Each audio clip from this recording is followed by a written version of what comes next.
আসসালামু আলাইকুম। Good morning. শোনা যাচ্ছে কিনা একটু যদি বলেন আমাকে। আসসালামু আলাইকুম স্যার, শোনা যাচ্ছে হুম। স্যার। শোনা যাচ্ছে। আচ্ছা, স্ক্রিন দেখতে পাচ্ছেন? জি স্যার, দেখতে পাচ্ছি। আচ্ছা, আমরা শুরু করি। টাইম তো হয়ে গেল, হ্যাঁ।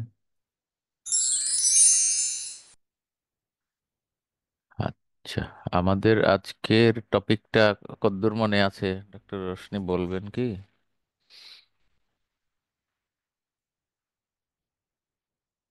আজকে কি আলাপ হবে এই মুহূর্তে? কিছুটা মনে আছে? স্যার নেবুলাইজার, তারপরে হচ্ছে স্যার কি কি যেন দেখলাম বিভিন্ন স্যার, ভুলে ডিভাইস যাচ্ছি গুলো, স্যার। ডিভাইস গুলো কিভাবে ব্যবহার করতে হয়। জি স্যার। তো এইরকম কথার মুখে কোনো সময় পড়েছেন কিনা বা চিন্তা করেছেন কিনা জানি না, কিন্তু ব্যাপারটা যে আসলেই গুরুত্বপূর্ণ, এই আজকের এই ডিসকাশনটা দেখলে শুনলে বুঝতে পারবেন। এখানে ওই সাউন্ড ট্রান্সমিট হবে, আপনারা শুনবেন, শুধু দেখবেন তা না, ভাবে সিস্টেম করা আছে। এবং মোটামুটি যতটুকু পেরেছি আর কি, বাংলাদেশেরও কয়েকজন ডাক্তারের কিছু ভয়েস, তাদের ভিডিও, তাদের এ থেকে কালেক্ট করা। কাজে শুরুতেই আমার গ্রেটিটিউড থাকবে তাদের প্রতি, যারা কষ্ট করে এই ভিডিওগুলো রেকর্ড করে অনলাইনে দিয়েছেন। তো সেজন্য আপনাদের মনোযোগ আকর্ষণ করি যে একদম ডিস্ট্রাক্টেড হবেন না। মানে ওইটাই ক্লাস, আমার আলোচনা আজকে বেশি নাই। আমি জাস্ট এই অংশটুকু কম্পাইল করে এডিট এডিট কিছুটা করেছি, দু একটাতে আপনাদের দেখাবো। এরকম অনেক ভিডিও আছে, তবে সব ভিডিওগুলো অথেন্টিক হবে না বলেই বেছে বেছে বেছে বেছে নিতে হয় আর কি। আমরা প্রতিনিয়তই অ্যাডভাইস করছি, বিশেষ করে এই শীতের সময় যাদের অ্যালার্জিক রাইনাইটিস আছে, অ্যাজমা আছে, সবাইকে আমরা এই অ্যাডভাইস করছি যে আপনি নাকের ড্রপ, স্প্রে এগুলো ইউজ করেন, স্পেসার ব্যবহার করেন। সবই বলছি ঠিক, কিন্তু বাস্তবতা হলো আমরা তাদেরকে শিখিয়ে দিতে পারছি না, সময় নাই। আবার একবার শিখিয়ে দিলেই যে হবে এমনও না। এবং দেখা গিয়েছে যে স্পেশালি ইনহেলার দিয়ে যখন আমরা অ্যাজমা চিকিৎসা করি, দেখা যায় রোগীর ট্রিটমেন্ট ফেলিউর করে। এই ট্রিটমেন্ট ফেলিউরের একটি বড় কারণ হচ্ছে ইনহেলার টেকনিকটা শুদ্ধ হয় না। এবং সেজন্যই বোধহয় এই জন্য বলছি, আমার অবজারভেশন, এই যে মেডিসিন বইতে ডেভিডসন মেডিসিন ইনহেলার দিয়ে একটা প্রায় অর্ধ পৃষ্ঠা একটা ছবি দিয়ে রেখেছে। তখন মনে হচ্ছিল আমার যে এত বড় একটা জায়গা, ডেভিডসনের মতো বইতে একটা ছবি দিয়ে রাখলো ইনহেলারের। তো পরে আমি রিয়েলাইজ করলাম আর কি, যে আমার মনে হয় সারা পৃথিবী জুড়ে এই ইনহেলার টেকনিকটা গুরুত্বপূর্ণ, যেটা উম, কারণে, এই ফেলিউরের কারণে চিকিৎসাই ফেইলড হতে বাধ্য হয়। এবং আহ, আমার ছোট্ট যে অভিজ্ঞতা বিভিন্ন রকম পরীক্ষায় আর কি, পোস্ট গ্রাজুয়েশন পরীক্ষায় যেখানে অস্কিয়েস্টেশন থাকে, প্র্যাকটিক্যাল পরীক্ষা, প্রায় সবখানেই এই ইনহেলার টেকনিকটা নিয়ে প্রশ্ন থাকে। মানে রুগীকে আপনি দেখাতে পারছি কি না, এই আলোকে, মানে প্রশ্ন তো না, ইনস্ট্রাকশন থাকে আর কি। তো দেখা যাক এখন আমরা কতদূর পারি, পরে আপনাদের থেকে আলোচনা শুনবো। আমাদের আজকের মোটামুটি এই ডিভাইসগুলো নিয়ে কথা বলা আর কি, হ্যাঁ। বিভিন্ন রকমের আরো হয়তো টেকনিক্যালি আরো বিষয় থাকবে। আমাকে একটু জানাবেন কি, আপনাদের আগে কোনো সময় ইসিজি কি দেখানো হয়েছে, কিভাবে ইসিজি করা হয়? কারো যদি মনে পড়ে, ও, আগের মডিউলে প্র্যাকটিক্যালে ইসিজি রেকর্ডিংটা কি দেখানো হয়েছে? মনে নাই? মানে যদি দেখানো হয়ে থাকে তাহলে আমরা এই অংশটা বাদ দিব, হ্যাঁ। বাকিটা সম্ভবত দেখানো হয়নি। আমরা জানি অনেক কিছুই, আবার হয়তো দেখার পরে মনে হবে না এটা তো জানতাম না, এমনই মনে হবে। তাহলে আমরা দেখতে শুরু করি। আহ, খেয়াল করেন। এখন প্রথমেই আমরা অক্সিজেন সিলিন্ডারটা দেখি, হ্যাঁ। অক্সিজেন সিলিন্ডার কিভাবে লাগায় না লাগায়। এই ভিডিওর আওয়াজটা কি যাচ্ছে? জি স্যার, আসতেছে। এখন বন্ধ হয়ে গেল। না, আমি অফ করেছি তো। এখন আসসালামু আলাইকুম। শোনেন। টাইমলি প্রোডাক্ট লিমিটেডের পক্ষ থেকে সুস্বাগতম। আমরা প্রতিনিয়তই শারীরিকভাবে অসুস্থ হয়ে পড়ছি। এই অসুস্থতার কারণে অনেক সময় আমাদের অতিরিক্ত অক্সিজেন গ্রহণের, যেখানে আমরা অক্সিজেন গ্রহণের প্রয়োজন হয়ে পড়ছে। অলরাইট, সো এখন আমি আপনাদের দেখাবো একটি অক্সিজেন সিলিন্ডারের ব্যবহার বিধি। প্রথমেই আমরা অক্সিজেন ফ্লো মিটারের বক্সটি আনবক্স করে নিই, যেখানে আপনি পাবেন একটি নজল ক্যানুলা, একটু সরি, আমি ভলিউমটা আরেকটু কন্ট্রোল করে নিচ্ছি। একটি হ্যাঁ। হিউমিডিফায়ার বটল, একটি অক্সিজেন মাস্ক এবং একটি অক্সিজেন ফ্লোমিটার। এবারে আমরা অক্সিজেন সিলিন্ডারের মুখের এই কভারটি খুলে ফেলি।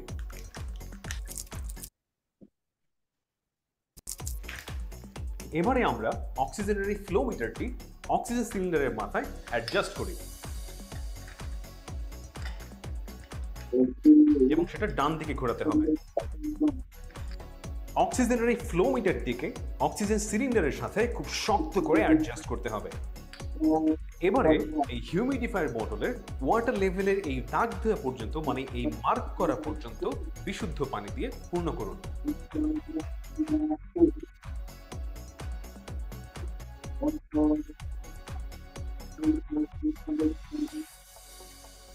এবারে মুখাটি শক্ত করে আটকিয়ে দিন।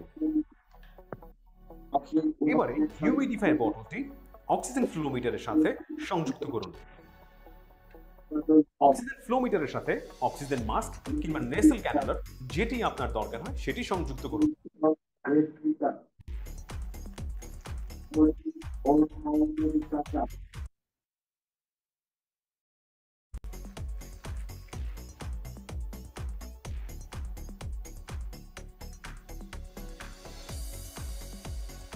অক্সিজেন মাস্কটি লাগানোর পরে আমরা এটি দেখব যে এটি হচ্ছে প্রথম চাবি এবং এটি হচ্ছে দ্বিতীয় চাবি, এবং প্রথম চাবিটি খোলার আগে আপনি এটি ইনশিওর করবেন আপনার এই দ্বিতীয় চাবিটি যেন সঠিকভাবে আটকানো থাকে।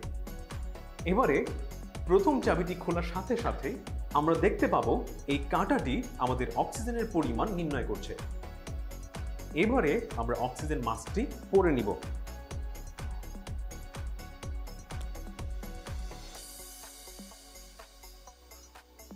এবারে দ্বিতীয় চাবির মাধ্যমে ডাক্তারের নির্দেশনা অনুযায়ী অক্সিজেন ফ্লোটি আমরা নির্ণয় করব।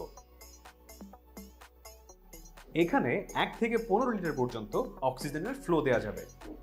অলরাইট, সো এতক্ষণ আমরা দেখলাম কিভাবে আপনি একটি অক্সিজেন সিলিন্ডার ব্যবহার করবেন। তো এখন যদি আমি পুরো বিষয়টি সাম আপ করি, তাহলে যদি দাঁড়াচ্ছে, প্রথমে আপনি ফ্লো মিটারটি অ্যাডজাস্ট করলেন, দ্বিতীয়ত আমরা হিউমিডিফায়ার বোতলটি লাগালাম, তৃতীয়ত আমরা মাস্কটি লাগালাম, তারপরে আমরা প্রথম চাবিটি খুলে অক্সিজেন প্রবাহ নিশ্চিত করলাম, তারপরে দ্বিতীয় চাবিটি খুলে আমরা ফ্লো মিটারে কতটুকু অক্সিজেন প্রবাহিত হবে সেটা নিশ্চিত করলাম, এবং সর্বশেষে অক্সিজেন মাস্কটি আমরা মুখে লাগিয়ে অক্সিজেন প্রবাহ নিশ্চিত করলাম। অক্সিজেন সিলিন্ডার থেকে অক্সিজেন এই ফ্লো মিটারটি খোলার জন্য আপনাকে কিছু নিয়ম মাথায় রাখতে হবে। প্রথমে প্রথম চাবিটি ডান দিকে ঘোরানোর মাধ্যমে সমস্ত অক্সিজেন প্রবাহ আপনাকে বন্ধ করে নিতে হবে। দ্বিতীয়ত, দ্বিতীয় চাবিটি ঘোরানোর মাধ্যমে যতটুকু অক্সিজেন এখানে অবশিষ্ট আছে তা বের করে দিতে হবে। এবারে অক্সিজেন সিলিন্ডার থেকে অক্সিজেন এই ফ্লো মিটারটি আমরা খুলে নিব। খোলার ক্ষেত্রে আপনি একটু সাবধানতা অবলম্বন করবেন। অলরাইট, সো আই থিংক আপনি বুঝতে পেরেছেন কিভাবে আপনি একটি অক্সিজেন সিলিন্ডার ব্যবহার করবেন, এবং আমরা চেষ্টা করেছি আপনাকে সঠিকভাবে বোঝানোর কিভাবে এটি আপনি আপনার বাসায় ব্যবহার করবেন। এবং আপনি যদি আরো জানতে চান তাহলে আমাদের ফোন করুন এই হটলাইন নাম্বারে, কিংবা আপনারা যা দেখলেন, কোনো কনফিউশন হয়েছে?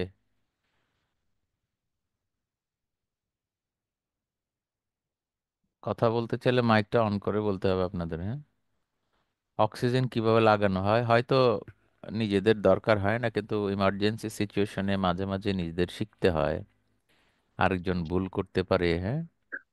এই ক্রাইসিসের সময়, বিগত কোভিডের সময় তো এটা যথেষ্ট সবাইকে ঘরের ভেতরে ব্যবহার করা লেগেছিল।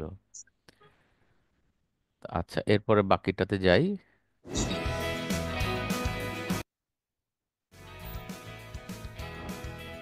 আমাদের এক কলিগ, আমাদের দেশেরই, ওনার ডেসক্রিপশনটা শুনেন। দর্শক রেসপিরেটরি আসসালামু ডিভাইস। আলাইকুম, আমি ডাক্তার আহমেদ নাজমুল আনাম, শিশু কিশোর নবজাতক এবং শিশু হৃদরোগ বিশেষজ্ঞ। বরাবরের মধ্যে আপনাদের সবাইকে স্বাগতম জানাচ্ছি। দর্শক, আমি নেবুলেশনের উপরে কয়েকদিন আগে একটি ভিডিও দিয়েছি এবং এই ভিডিওর আলোকে আপনারা পুরোটাই জেনেছেন যে সালবুটামল এবং ইপ্রেক্স দিয়ে কিভাবে নেবুলাইজ করতে হয় এবং মেশিনটাকে আমরা কিভাবে ব্যবহার করব এবং মেশিনের সঠিক ব্যবহার এবং সঠিক ডোজ যদি আপনি করতে পারেন তাহলে আপনার বাবুর নেবুলেশনটা পূর্ণাঙ্গতা পাবে। তো আমরা অনেকে উইন্ডেল প্লাস দিয়ে নেবুলাইজ করি, আমি সেটিও আজকে নিয়ে এসেছি। উইন্ডেল প্লাস আসলে একই জিনিস। সালটোনিন আর ইপ্রেক্স আমরা আগের ভিডিওতে যেটি দেখেছিলাম ওগুলো সালটোনিন আর ইপ্রেক্স ভেঙে ভেঙে দিয়েছিলাম। উইন্ডেল প্লাসে সালটোনিন এবং ইপ্রেক্সটা একসঙ্গেই মেশানো হচ্ছে, এটা প্লাগ অ্যান্ড প্লে, অর্থাৎ আপনার একদম রেডি করা আছে ইউজ করার জন্য। তো অনেকে উইন্ডেল প্লাস দিয়েও নেবুলাইজ করতে চান। তো আমি আজকে একটা উইন্ডেল প্লাসের একটি অ্যাম্পুল আমি নিয়ে এসেছি আপনাদের কাছে। এটি বাজারে 5টার একটা সেট পাওয়া যায়, 5টা একসঙ্গে। তো আমি একটি খুলে নিয়ে এসেছি, দেখতে অনেকটা এইরকম। এর ভিতরে 3 ml সলিউশন আছে। এই 3 ml এর ভিতরে 2.5 ml আছে সালবুটামল বা সালটোনিন এবং 0.5 আছে ইপ্রেক্স। তাহলে এটা রেডি করাই আছে। মুশকিল হচ্ছে এটা কতটুকু দেবো, এই ডোজটা একটু কনফিউশন হয়। তো আমরা সালটোনিনের ক্ষেত্রে আমি ডোজটা বলেছিলাম আগের ভিডিওতে, সেটা আপনারা শুনে নেবেন। এই ডোজটা দেওয়ার জন্য আপনাকে প্রথমে যেটা করতে হবে যে 0 থেকে, মানে আমরা বলি 2 মাসের উপর থেকে আমরা নেবুলাইজ করতে বলি সাধারণত, কারণ 2 মাসের নিচে সালবুটামল কাজ করে না। তাহলে একটা বাবুকে যদি আপনি 1 বছর পর্যন্ত একটি বাবুকে আপনি দেবেন 0.5 ml, আর 1 থেকে 12 বছরের বাচ্চাকে দেবেন 1 ml। আমি আবারও বলছি, সাধারণত সালবুটামল দিয়ে নেবুলাইজ করলে আমরা 2 মাসের পর থেকে নেবুলাইজ করতে বলি, কারণ সালবুটামল দিয়ে নেবুলাইজ করলে 2 মাসের নিচে ওই সালবুটামলকে ধরার জন্য আমাদের শরীরে যে রিসেপ্টর সেটা তৈরি হয় না, সময় লাগে। যেন আমরা বলি 2 মাস, অনেকে 1.5 মাস থেকেও দেন। 1.5 মাসের পর থেকে আপনি যদি নেবুলাইজ করেন তাহলে 0 থেকে বা 1.5 মাস থেকে 1 বছর পর্যন্ত 0.5 ml, এখান থেকে 0.5 ml তুলবেন। সেটা কিভাবে তুলতে হবে আমি দেখিয়ে দেবো। আর 1 থেকে 12 বছরের বাচ্চাদের তুলবেন আপনি 1 ml। আর আমরা যারা অ্যাডাল্টরা দিই তারা আমরা আসলে পুরোটা ভেঙে পুরোটাই মেশিনে ঢেলে আমরা নেবুলাইজ করি। তো এর সাথে আসলে বলা হয় যে নরসলটা না দিলেও চলে, তবে আমি সবসময় বলবো নরসলটা দিয়ে রাখাই ভালো। আমি আগের ভিডিওতে বলেছি 2 ml মোটামুটি নরসলের পরিমাণটা আপনারা মনে রাখবেন। 2 ml নরসল দেবেন। ধরেন আমি এখন একটা 8 মাসের বাবুর নেবুলাইজ করছি, তাহলে 8 মাসের বাবুর জন্য আমরা কতটুকু তুলবো, আমি বলেছিলাম 0.5 ml, তার সাথে আমি তুলবো 2 ml নরসল। তাহলে আমি এটা কিভাবে তুলবো আমি এটা দেখাচ্ছি। তাহলে প্রথমেই এটা তোলার আগে উইন্ডেল প্লাসের অ্যাম্পুলটা ভাঙার নিয়মটা আপনাকে জানতে হবে। খুব সহজ। আপনি দেখেন এখানে একটা মাথা আছে, জাস্ট মাথাটা যদি চাপ দেন, চাপ দিলে, আমি ভাঙতে যাচ্ছি না, চাপ দিলে এটা ভেঙে যাবে। জাস্ট এই মাথাটা, এখানে ফ্লেক্সিবল মাথা, আপনি জাস্ট ধরে একটু এদিক দিলে এটা ভেঙে যাবে। এর মাথাটা, এই যে ভিতরে যে ওষুধের মাথাটা খুলে যাবে। সেখান থেকে এখন আপনি, আমি যে বলেছি এটা 8 মাসের বাচ্চা, তাকে আমরা নেব 0.5 ml। 0.5 ml আমি আগেও ভিডিওতে নিয়ে বলেছি যে 0.5 ml নেওয়ার জন্য আমাদের 3cc সিরিঞ্জে আগেই আমার দেখা যাচ্ছে 0.5 ml, আমরা ভালো করে যদি দেখতে পাই 0.5 ml দাগ কাটাই আছে, খুব সোজা। তাহলে আমরা এটার অ্যাম্পুলটার মাথাটা ভাঙবো, এভাবে একটু মানে বাঁকা করব। আমার এই আমি আগে বলেছি যখনই করবেন আপনি আগে টেনে সিরিঞ্জের বাতাসটা বের করে দেবেন, দিয়ে এর ভিতরে ওই মাথাটায় ঢুকাবেন, ঢুকিয়ে আস্তে আস্তে আস্তে করে 0.5 ml পর্যন্ত ওষুধ আপনি নেবেন। শেষ হয়ে গেল। তারপর আগের মতোই আমি আগের ভিডিওতে বলেছিলাম যে আমার যে মেডিসিন চেম্বার, আমি আজকে ডিটেইলে যাচ্ছি না, সেই মেডিসিনের চেম্বারে আপনি উল্টা করে পুরো ওষুধটা আপনি 0.5 ml ঢেলে দেবেন। বাস হলো, এটা কেউ ধরে রাখবে। এরপর আমি বলেছি নরসল, সেটা ফিক্সড, নরসলের ডোজটা আমি বলেছি ফিক্সড 2cc নেবেন। তাহলে এইভাবে বাঁকা করবেন। 2cc মানে একই রকম দাগ কাটা আছে, এখানে খুব সহজ করে একটা 3cc সিরিজে দাগ কাটা আছে, 2 দাগ দেওয়া আছে। তাহলে এইভাবে বাঁকা করে আমি মাথাটা ঢুকিয়ে দেবো, এর ভিতরে ঢুকিয়ে আমি আস্তে করে 2cc টেনে আনবো। টেনে আনলাম, শেষ। এখন আমি আবার যিনি আমার হেল্প করছিলেন তার কাছ থেকে নিয়ে আমি এটা ঢেলে দেবো। তাহলে এইভাবে আমার রেডি হয়ে গেল সলিউশন, খুব ইজি, প্লাগ অ্যান্ড প্লে। এবং এরপরে জাস্ট আমরা মাছটা দিয়ে বয়স ভেদে, আমি বলেছি যে যার যেরকম মাছ লাগে মাছটা দিয়ে, মাছটার মাথায় লাগিয়ে আমরা এভাবে দিয়ে রাখবো। কমপক্ষে 7 মিনিট আমি নেবুলাইজ করবো। তাহলে ডোজটা আমি আবারও বলে দিচ্ছি, এর ভিতরে আছে 3 ml, কিন্তু আপনি 1 বছর পর্যন্ত বাবুদের নেবেন 0.5 ml, আর 1 থেকে 12 বছরের নেবেন 1 ml, আর আমরা যারা অ্যাডাল্টরা তারা পুরোটাই দিয়ে দেবো। এখন প্রশ্ন হচ্ছে একটা 0.5 ml নিয়ে, যেটা আমাদের অনেকে জানলে স্যার পয়েন্ট আছে 3 ml, আমি নিয়েছি 0.5 ml, বাকিটা কি হবে? তো বাকিটাও আপনি ইউজ করতে পারবেন, এটা ফেলে দেওয়ার দরকার নেই। আপনি এটা কোনো মাইক্রোপোর্ট বা টেপ দিয়ে আপনি এটা পেঁচিয়ে রেখে দেবেন মাথাটা, এটা ফ্রিজে রাখার দোকানে কোনো একটা ঠান্ডা স্থানে, শুষ্ক স্থানে আপনি রাখবেন। পরের বার আপনি যখন আবার দেবেন, আবার এটা থেকে খুলে আপনি আবার দিতে পারবেন এবং এটা কোনোভাবেই নষ্ট হবে না। সুতরাং বারবার কেনার দরকার আপনার নাই। দর্শক, আমি সবসময় বলবো নেবুলাইজ আপনি বাসায় করুন। যখনই ঠান্ডা কাশি বাড়বে নেবুলাইজ করে দেবেন, সঠিক নিয়মে এবং সঠিক ডোজে করবেন, তাহলে কোনো সাইড এফেক্ট হবে না। সাইড এফেক্ট আমি আবার একটু মনে করে দিচ্ছি, একটাই, একটু বাবুর বুক ধরফর করতে পারে এবং অনেক বাবুর একটু হাত পা এরকম করে কাঁপতে পারে। অনেক মারা বলে স্যার আমার বাবা হাত পা কাঁপছে কেন? এটা নর্মাল, এটা নিয়ে ভয় পাওয়ার কিছু নাই। আর আবারও বলছি, নেবুলাইজ করলে অভ্যাস হওয়ার কোনো ব্যাপার নেই, বরং যখন টুকটাক ঠান্ডা কাশি থাকবে তখন নেবুলাইজ করবেন, করে শ্বাসকষ্ট না কমলে আমাদের সাথে যোগাযোগ করবেন। তো দর্শক, এই উইন্ডেড মাস্কের ব্যাপারে কোনো প্রশ্ন থাকলে আমাকে কমেন্ট সেকশনে করুন, আমি চেষ্টা করবো উত্তর দেওয়ার জন্য। আজ এ পর্যন্তই। নেবুলাইজেশন এবং তার তৎসংলগ্ন যে সমস্ত প্রক্রিয়া, সেগুলো নিয়ে আমরা এই সপ্তাহে আলাপ করছি। আপনারা ভিডিওগুলো শেয়ার করুন, নিজে দেখুন। আজ এই পর্যন্তই। পরবর্তী নতুন জি, আপনাদের মনের কোনো প্রশ্ন আছে?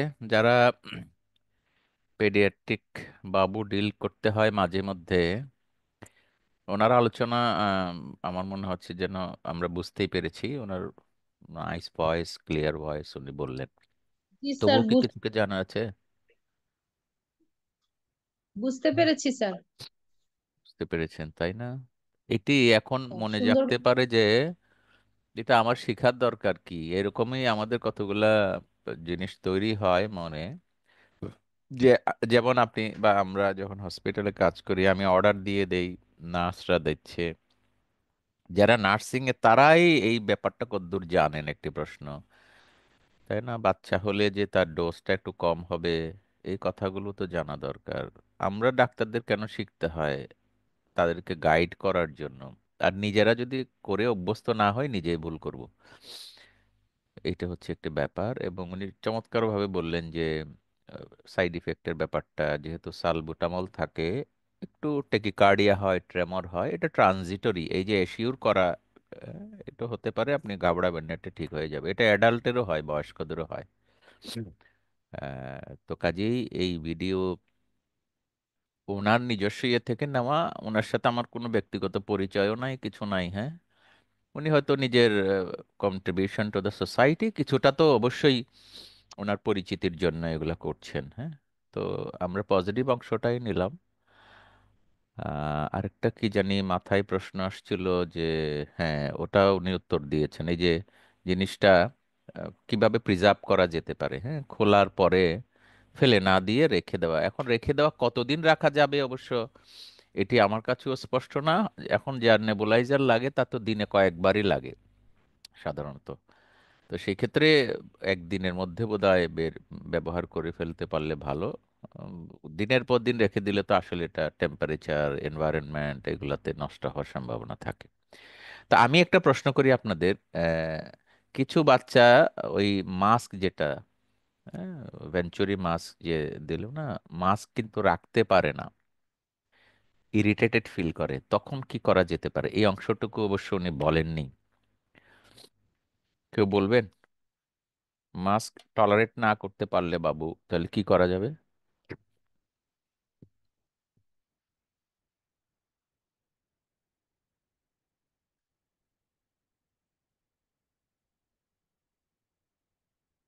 পুরো ধারণা হচ্ছে না? ধারণা না হলেও তো বলা যায় যে হ্যাঁ, আমার ধারণা হচ্ছে না। তাইলে আমি যতটুকু যেন একটু বলতে পারি। চুপ করে থাকলে সময়টা কিন্তু যাচ্ছে না। এই যে নেজাল ইয়েটা নামটা মনে পড়তেছে না। না, ওই মাছটা একটু দূরে করে রাখতে হবে আর কি, হাতে ধরে রাখতে হবে, স্কিনের সাথে টাইট করে না দিয়ে একটু নাকের একটু দূরে রেখে হাতে ধরে রাখলে, এই নেবুলাইজারের উদ্দেশ্যটাই হলো মেশিনের ফোর্সে মেডিসিনটা লাংসে ঢুকে পড়বে। ইনহেলার দিয়ে টানার কষ্টটা আর লাগবে না। তো যাদের সিভিয়ার ডিস্ট্রেস হয় তাদের তো এটাই করতে হয়, ওনারা তো নিজেরাও টানতে পারেন না। এই জন্য মেশিন এই ফোর্সটা ক্রিয়েট করে। কাজে মুখের সামনে, নাকের সামনে ধরে তার আগে অবশ্য কতগুলো বিষয় আছে। সেটি হলো নাকটা যেন ক্লিন থাকে, না হলে যাবে কোন দিক দিয়ে। এই জন্য যাদের অ্যাজমা আছে তাদের আবার অ্যালার্জিক রাইনাইটিসও আছে, নাক ব্লক হয়ে থাকে। তো সেই ক্ষেত্রে ওষুধ যাবে কম, মুখ দিয়ে কিছু যাবে কিন্তু নাক দিয়ে কম যাবে। সেজন্য বেটার হবে নাকটা ড্রপ দিয়ে, বাচ্চাদের বিশেষ করে নরসল বা নর্মাল স্যালাইন সলিউশন দিয়ে নাক ক্লিন করাই ভালো। মেডিসিন যেগুলো জাইলোমেটাজোলিন খুব কম ব্যবহার করা উচিত আর কি। যাক, ওই আলোচনা না, আজকে এই ভিডিও সেরে আমরা এবার পরেরটাতে যাই। কিভাবে নেবুলাইজ ক্লিন করে এটা দেখাবো না, সময়ের ব্যালেন্স করতে গিয়ে। এই লিঙ্কটাতে আছে, তো এটা আমি আপনাদের এখন বা এর পরে দিব গ্রুপে। আমাকে রিমাইন্ডারও দিতে পারেন, হ্যাঁ, হোয়াটসঅ্যাপ গ্রুপে। এটা মানে কিভাবে ক্লিন করতে হয় নেবুলাইজার। এটা শুনে আপনার মনে হবে যে আরে এটা তো জানি না। কেউ কি জানেন কিভাবে ক্লিন করতে হয়? কেউ বলবেন? না স্যার, জানি না না, স্যার। জানেন না, তাহলে এটা গুরুত্বপূর্ণ। এখন রোগী যদি বলেন যে আমাকে, যে এটা তো ব্যবহার করব অনেক দিন, করার পরে আমি পরিষ্কার করব কিভাবে, এখন আমি ডাক্তার হিসেবে জানি না। না জানলে আমি উত্তর দেই কি, আচ্ছা যেখান থেকে দোকান থেকে কিনেছেন তাদের থেকে জেনে নেবেন, ব্যবসা তো ওই করছে, কথার কথা। এটা হলো এক ধরনের পলায়ন মনোবৃত্তি, যে আমি বলতে পারলাম না, হ্যাঁ। আ- আরেকজন যিনি বিক্রি করছেন, দোকানদার, কিভাবে বুঝলাম যে উনি বলে দিতে পারবেন? উনিও তো এরকম, ওনার কামই হলো টাকা নিয়ে জিনিস বিক্রি করা। তাহলে দেখেন যে আমার জায়গা থেকে শুরু করে ওই পর্যন্ত রোগীরা বঞ্চিত হচ্ছেন। তো এইগুলা থেকে বেরিয়ে আসার জন্য আমাদের এই চেষ্টা আর কি। হ্যাঁ, আমাদের ডাক্তার হিসেবে যা যা জানা দরকার সবটাই আমার শেখা উচিত। যতটুক যখন যেভাবে বলা দরকার আমরা অবশ্যই বলবো, হ্যাঁ। আচ্ছা, এইবার দেখেন peak flow meter. Peak flow meter এটা কিভাবে টেস্ট করে, এটা কি জন্য করে বলবেন একটু? পিক ফ্লো মিটার লাংসের ক্যাপাসিটি টেস্ট, মানে কাছাকাছি। পিক ফ্লো মিটার তো অ্যাজমাতে মনিটর করার জন্য ইউজ করা হয়, চিকিৎসা দেওয়ার পরে তার পিক ফ্লোটা বাড়ে কিনা ওটাই দেখার জন্য। এখন কিভাবে এই পিক ফ্লো মিটার ইউজ করতে হয়, আপনাদের কারো চেম্বারে কি আছে পিক ফ্লো মিটার? জি না স্যার, নাই? আমার নাই স্যার। হ্যাঁ, থাকলেও অনেক সময় হয়তো ব্যবহার করা হয় না। আহ, আমার চেম্বারে মোটামুটি সব ডিভাইস আছে, আমি মাঝে মাঝে দেখাই। সবগুলা হয়তো দেখানো লাগে না, এই যে শীতকাল আসছে, নেজাল ইটি যতটুকু সম্ভব। আর আমি যদি দেখাতে না পারি, ব্যস্ত থাকি, অবশ্যই আমার একজন ট্রেন্ড আপ ম্যান পাওয়ার থাকবে, উনি দেখাবেন, হ্যাঁ। দোকানদারের কাছে গেলে অনেক সময় ওরা দেখাবে কি দেখাবে না, ওরা তো ব্যস্ত। এই এই সিস্টেম আমরা এখনো তৈরি করতে পারিনি। তো এই জন্য স্বপ্ন, বারবার বলছি, আমরা ফ্যামিলি মেডিসিনকে যদি একটু স্টাবলিশ করতে পারি, এগুলো সব সমাধান হয়ে যাবে। কেমন, একটু মনোযোগ দেন, দেখেন। আপনার অ্যাজমা আছে কিনা অথবা তার দিকে নজর রাখার জন্য আপনার অ্যাজমা চিকিৎসক টিম আপনার পিক ফ্লো বা সর্বোচ্চ শ্বাসপ্রবাহ মেপে নিতে আপনাকে বলে থাকতে পারেন। প্রথমে নিশ্চিত হয়ে নেবেন ছোট তীরটি মুখনলের পাশে পিক ফ্লো মিটারটির নিচের অংশে শূন্য বরাবর স্থাপন করা আছে কিনা। যখনই পরীক্ষাটি করবেন তখনই হয় সোজা হয়ে দাঁড়িয়ে বা সোজা হয়ে বসে করবেন, তবে প্রতিবার একইভাবে পরীক্ষাটি করবেন।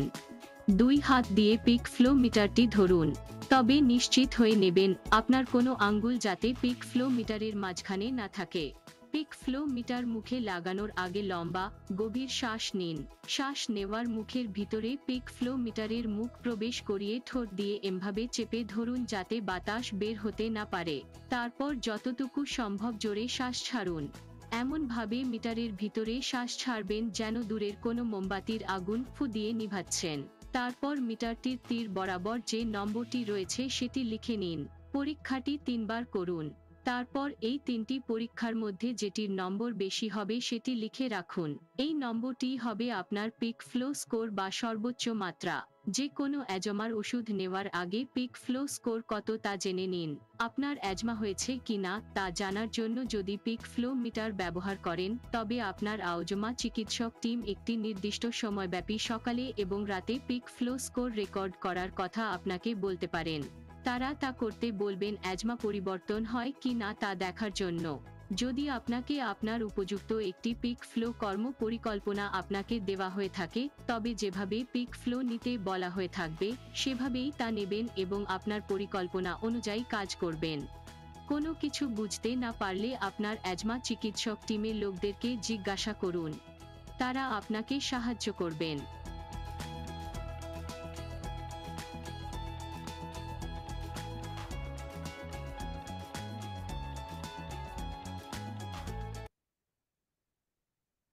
এবার বলবেন বুঝতে পেরেছেন কিনা কিভাবে ইউজ করে। ডক্টর শাকুলুর কিছু বলতে চান? স্যার এটা যে কত পর্যন্ত হইলে আমরা যে অ্যাজমা বলবো যে এনার অ্যাজমা আছে? না, এটা আমি বলি, এটা মূলত ডায়াগনোসিসের কাজে ব্যবহৃত হয় কম। কেমন? অ্যাজমা সিওপিডি ডায়াগনোসিসের কাজে ব্যবহার করতে হবে স্পাইরোমেট্রি।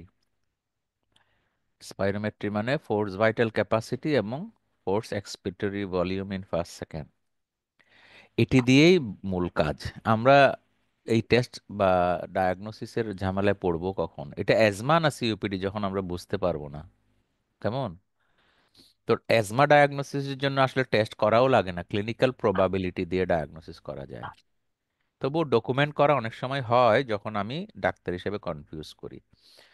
তো পিক ফ্লো মিটার ডায়াগনোসিসে হেল্প করে যাদের অকুপেশনাল অ্যাজমা আছে তাদের জন্য।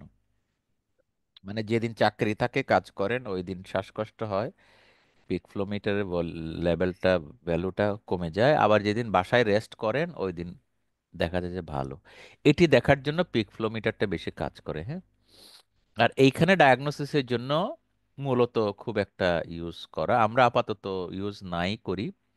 এমনি আপনি দেখবেন অ্যাজমা রোগী চেম্বারে আসলে ফু দিতে বললে এটা কমই হবে, কিন্তু কদ্দূর কম হবে না হবে এইটার যে মানে গুলো আছে, ইনফরমেশন গুলো আছে, সেটা খুব বেশি হেল্প করে না আর কি, হ্যাঁ। এই পিক ফ্লো দিয়ে বরং আপনি অ্যাজমা চিকিৎসা যেদিন দেন ওটা রেকর্ড করার পরে ফলো আপ করার সময় এটা বারবার এসে দেখবেন।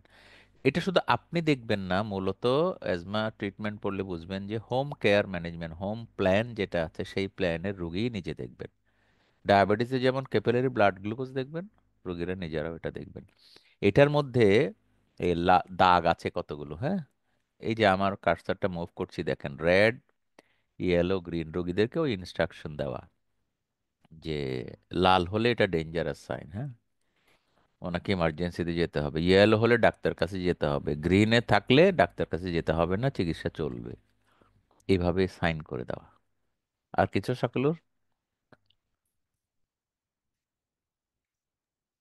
সাকুলুর বুঝতে পেরেছেন কি উত্তর দিলাম? জি, জি স্যার। তাহলে এবার আমরা MDI, commonest device to be used, হ্যাঁ, খেয়াল করি একটু। এমডিআই অ্যাজমার জন্য একটু বললেন তো কত রকমের ডিভাইসের কথা আপনারা জানেন? ডক্টর সাকুলুরি কি বলেন একটু, অ্যাজমার জন্য কি কি ডিভাইস আছে?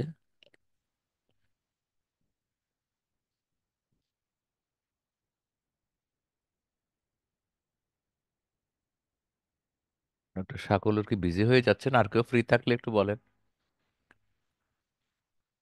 কি কি রকম ডিভাইস আছে আপনারা জানেন। স্যার নাহিদ? কি কি রকম use করি সেটা? ওই যে ডিভাইস গুলা, একটা যেমন স্যার এমডিআই, ইনহেলার ইউজ করি। ইনহেলার বিভিন্ন রকম ভাবে ইনহেল করা যায়। একটা যেমন দেখলেন যে নেবুলাইজার আছে, এটাও তো একটা ইনহেলার। ঠিক এরকম একটা এমডিআই। আর কি রকম আছে? স্প্রিং স্পেসার আছে স্যার। স্পেসার আছে, হ্যাঁ, পাউডার ইনহেলার, তাই না? বিভিন্ন রকমের আছে, আমি যতটুকু পেরেছি কালেক্ট করেছি, দেখতে থাকেন একটা একটা। ওনার বক্তব্য অ্যাজমা, শুনেন। সিওপিডি বা যে কোনো শ্বাসরোগীদের জন্য মিটার ডোজ ইনহেলার বা এমডিআই পদ্ধতি অত্যন্ত কার্যকরী এবং বহুল ব্যবহৃত। এই পদ্ধতিতে রোগীর ফুসফুসে একটি নির্দিষ্ট পরিমাণ ঔষধ প্রবেশ করানো হয়। 5 বছর বা তদূর্ধ্ব যে কোনো বয়সের রোগী এই ইনহেলার অত্যন্ত নিরাপদে ব্যবহার করতে পারেন। এই ইনহেলার ব্যবহারে তেমন কোনো পার্শ্ব প্রতিক্রিয়া নেই বললেই চলে। তবে ইনহেলার ব্যবহারের পরপর রোগীরা একটু কাশির কথা বলে, কখনো কখনো গলায় জ্বালা অনুভূত হয়। যদি দীর্ঘদিন স্টেরয়েড ইনহেলার ব্যবহার করা হয় তবে মুখগহ্বরে ঔষধ জমে গিয়ে জিহ্বায় বা মুখগহ্বরে ফাঙ্গাসের সাদা আবরণ তৈরি করে। অনেক সময় গলার স্বর ফ্যাসফ্যাসে হয়ে যায়। এই ইনহেলারের সঠিক ব্যবহার পদ্ধতি ফুসফুসে ঔষধের পরিমাণ বাড়িয়ে দিবে এবং পার্শ্ব প্রতিক্রিয়া কমে যাবে। শতকরা 50% রোগী এমডিআই ব্যবহার করতে পারেন না। দেখা গেছে যে রোগীকে যদি প্রত্যেক সাক্ষাতে এই এমডিআই পদ্ধতি ভালোভাবে শেখানো হয় তাহলে রোগীরা সঠিকভাবে নিতে পারেন। ক্যানিস্টার, মিটারিং ভালভ সহ প্লাস্টিকের খাপ এবং ঢাকনা এগুলো এমডিআই এর অংশ। নতুন ইনহেলার অথবা 2 সপ্তাহ অব্যবহৃত ইনহেলার ব্যবহারের শুরুতে প্রাইমিং করে নিতে হয়।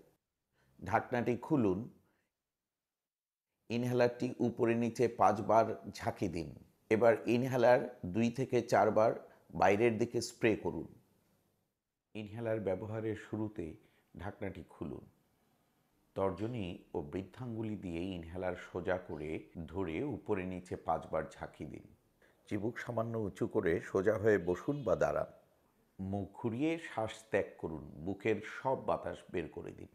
ইনহেলারের মাউথপিসটি দাঁতের ফাঁকে রেখে ঠোঁট দিয়ে চেপে ধরুন যেন ফাঁক না থাকে। ধীরে শ্বাস নিন এবং ক্যানিস্টারে একবার চাপ দিন। বুক ভরে শ্বাস নিয়ে ইনহেলার মুখ থেকে সরিয়ে ফেলুন এবং 5 থেকে 10 সেকেন্ড শ্বাস বন্ধ রাখুন। এবার মুখ ঘুরিয়ে শ্বাস ছাড়ুন, স্বাভাবিক নিঃশ্বাস প্রশ্বাস নিন। 1 পাফ ঔষধ নেওয়া হলো।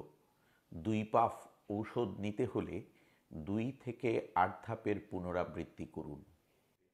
ঢাকনাটি লাগিয়ে দিন। স্টেরয়েড ইনহেলার নেওয়ার পর মুখে পানি দিয়ে কুলকুচা করে পানি ফেলে দিন। মিটার ডোজ ইনহেলার সপ্তাহে অন্তত একবার পরিষ্কার করে নিতে হয়। প্লাস্টিকের খাপ ও ঢাকনাটি ট্যাপের ঈষদুষ্ণ পানিতে 30 সেকেন্ড ধুয়ে বাতাসে শুকিয়ে নিন। ক্যানিস্টার কখনো ধোয়া যাবে না।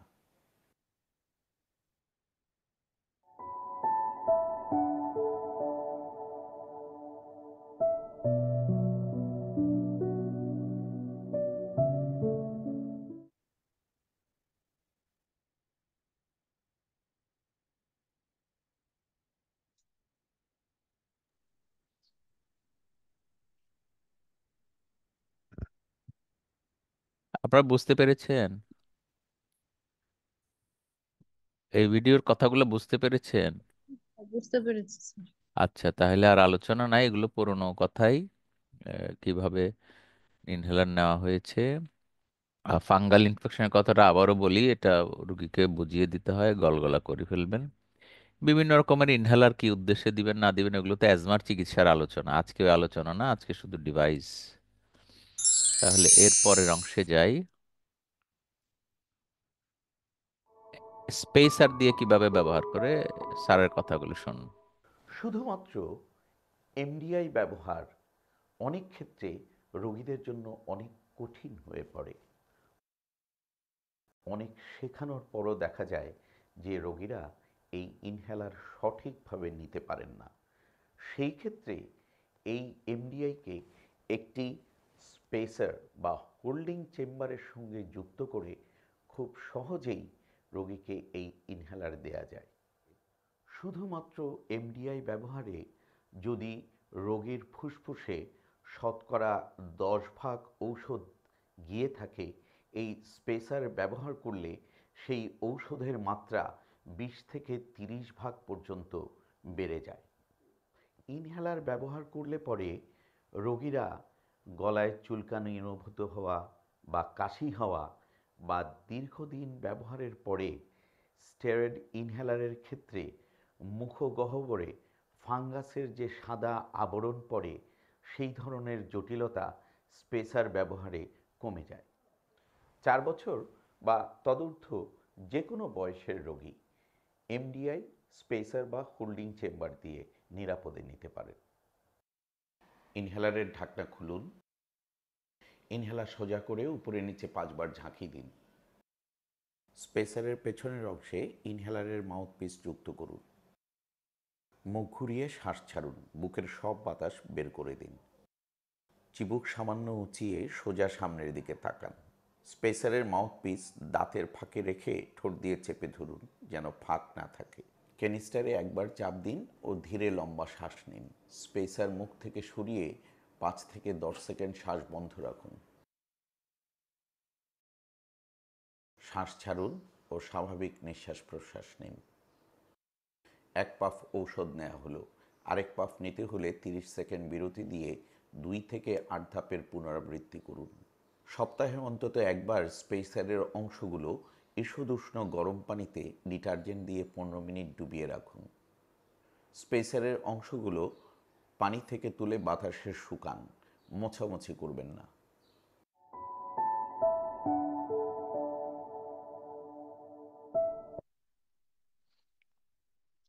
হ্যাঁ, আপনারা বলেন তো দেখি এবার, এটা বুঝেছেন স্পেসারের ইউজটা? জি স্যার, বাকিরা কোনো বুঝছি। রেসপন্স করছেন না কেন? সবাই কি দেখছেন আসলে এবং শুনছেন কিনা? আপনারা হয়তো আরো জানেন, ভালো হতেও পারে। আমি জাস্ট হয়তো যারা জানেন তাদের জন্য রিফ্রেশ করা, একটু অথেন্টিক সোর্স থেকে শোনা, যারা এটা নিয়ে ডিল করেন, স্পেশালিস্ট যারা, তাদের কাছ থেকে শোনা। আর এটা সাকুলোর কিছু বলেন? স্যার স্পেসার ইউজ করলে সরাসরি সেক্ষেত্রে কি সুবিধা আছে কোনো? স্পেসার ইউজ করা মানে একটু সুবিধা নেওয়া, যেটা চাপ দিয়ে শ্বাসটা বের করার পরে চাপও দিতে হবে, আবার টানতেও হবে। অনেকে এটা পারেন না, বিশেষ করে বয়স্ক মহিলা অথবা বাচ্চা। কিন্তু স্পেসারের ভিতরে ঢুকাই নিলে আস্তে আস্তে ওই প্রান্ত থেকে টানা যায়, এই সুবিধাটা শুধু। ক্ষতির কোনো কারণ নাই। স্পেসারটা যত্ন নিতে হবে, কিভাবে ওয়াশ করতে হবে এটাও শিখতে হয় আর কি। যেমন মানে একেবারে তো 1 বছর ধরে ওয়াশ করা হলো না, ওখানে তো কিছু না কিছু মেডিসিন লেগে থাকে ভিতরে, এই একটুকুই, এছাড়া আর ক্ষতি নাই। বরং স্পেসারে মেডিসিন ওয়াস্টেজ হয় কম, আর ইনহেলারে কিছু মেডিসিন তো ওয়াস্টেজ হয়, বেরিয়ে যায়, গলার মধ্যে আটকে থাকে বেশি। এখন কাকে কি দিবেন এটা আপনার বিষয়। আমার অবজারভেশন সামান্য, আমরা হয়তো মনে করছি যে সবাইকে একটা না একটা দিলেই হয়। কেমন? তো যেমন দেখবেন, ড্রাই পাউডার ইনহেলারের একটা ক্যাপসুলের যে কম্পোনেন্ট, ওখানকার অ্যামাউন্ট আর একটা ইনহেলারের যে এমডিআই এর চাপের অ্যামাউন্টে পার্থক্য আছে। যেমন আমি যদি বলি সালমেটেরল এবং স্টেরয়েড, দেখবেন যে সালমেটেরল এতে এমডিআই যদি 25 থাকে, সেই একই ইকুইভ্যালেন্ট করতে যেয়ে ড্রাই পাউডারে 50 মাইক্রোগ্রাম থাকে। এটা আপনার লক্ষ্য করলে দেখবেন। তাহলে এ দিয়ে কি বোঝা যায় জানেন? ড্রাই পাউডার ইনহেলারে ওয়াস্টেজ হয় মেডিসিন, কিন্তু ওটা আবার নিতে সুবিধা, চেষ্টা করে নেওয়া যায়। তো সেজন্য ওই ড্রাই পাউডারটাই যে বেটার হবে এমন ভাবার কোনো কারণ নাই। এবং কোম্পানিরা দেখবেন যে যন্ত্রটা ফ্রি দেয় অনেক সময় ক্যাপসুলটার ব্যবসা করার জন্য। কিন্তু তার মানে এই নয় যে আমি এটা বেটার বেনিফিট দিচ্ছি, তাই না? তাহলে একজন মানুষকে ক্যাপসুল ইউজ করতে হলে রাস্তায় ক্যাপসুল ডিভাইস সবটা নিয়ে বের হতে হবে, এসওএস যদি কোনো কিছু ব্যবহার করতে হয়। আর ইনহেলারটা পকেটে রাখাটা সহজ তুলনামূলকভাবে, সেই সব বিবেচনা করে আর কি আপনাকে ডিভাইসটা সিলেক্ট করতে হবে। বিভিন্ন রকমের ডিভাইস, পাউডারের ভিতরে কয়েক রকম আছে। পাউডার ইয়ে করা লাগবে না, ক্যাপসুল বাস্ট করা লাগবে না, রেডিমেড পাউডার এখনো বাজারে আছে। হ্যাঁ, এগুলো আপনারা হয়তো জানেনই। তো কাজেই আমরা তাহলে স্পেশাল ইতে চেঞ্জ করে যাই, পরেরটাতে যাই।